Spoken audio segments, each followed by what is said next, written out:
रिवाज भुलाए गए, बिसर गए कोया गुणवाना रीति रिवाज भुलाए गए।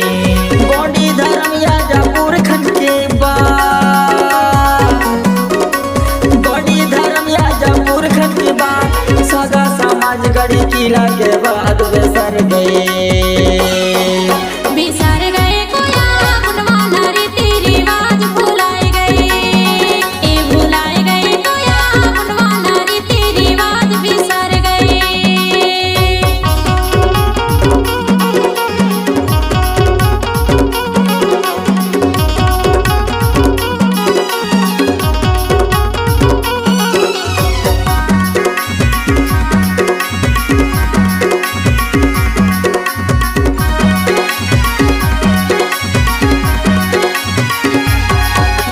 हड़िया बर्तन में खाना बनाई, हड़िया के बर्तन में खाना बनाई, जाता चटिया बंदा के कुटाई बिसर गए कोया गुणवाना रीति रिवाज भुलाए गए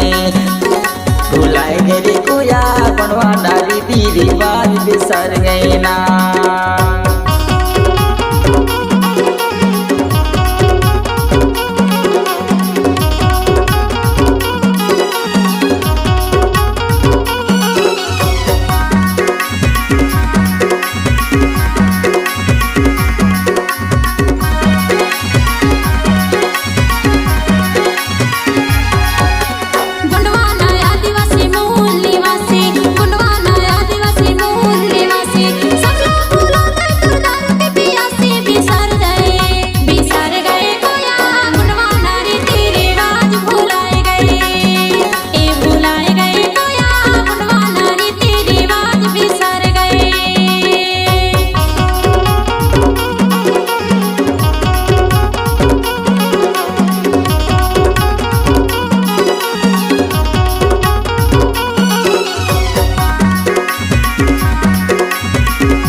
सबला बतैहा सेवा जोहार भेजो सबला बतैहा, सतरंगी झंडा या भूमि में परैहा बिसर गए कोया गुणवाना रीति रिवाज भुलाए गए